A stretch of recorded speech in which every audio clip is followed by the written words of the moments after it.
Interestingly, I didn't have this great story like people who wanted to be a policeman their whole life. I got out of the Army with a pregnant wife and no occupation, and the neighbors on both sides of my mother were a commander and a sergeant.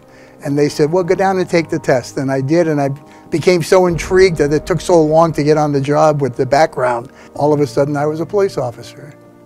In today's times where crime is rising and there's such bickering and among all the people in America, I think it's the police officer on the street who gives balance, who's the one who protects the poor and the rich and the innocent and the guilty. But to be a police officer is to obey the Constitution and to have integrity. Well, I was quite surprised that I won the Purple Heart, because when I was on the job, we didn't have medals.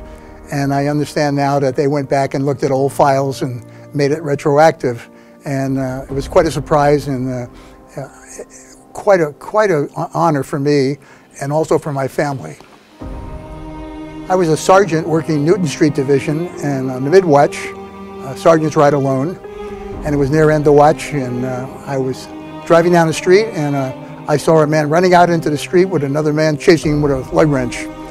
So I pulled him to the side and asked for a unit to meet me. So I was detaining him until assistance came, when all of a sudden the suspect started swinging, and I started swinging back, and he ran, and I ran after him, and I saw him run to a pickup truck, the passenger side. I ran to the driver's side. I thought he was going to get his keys and drive. He closed the door, I closed the door. He stepped to the rear of the pickup, and I saw a shotgun pointing at me, which was rather a surprise. So I drew my weapon, and we were about 6 feet apart.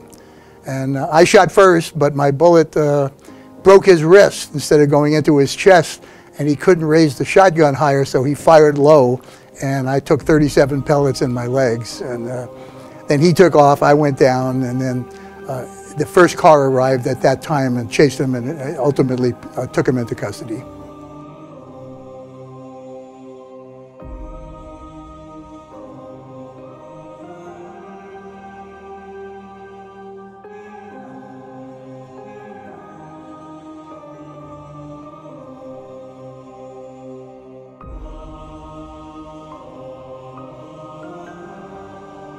It brings back memories. My biggest memory is sitting in the emergency room at Central Receiving, and we only had one car then, so they had to send someone for my wife and kids to bring them down there, and my little girls were 7 and 5, and I remember the scared look on their face when they came in to see me. So it's a vivid memory, and one that I'll keep for my whole life.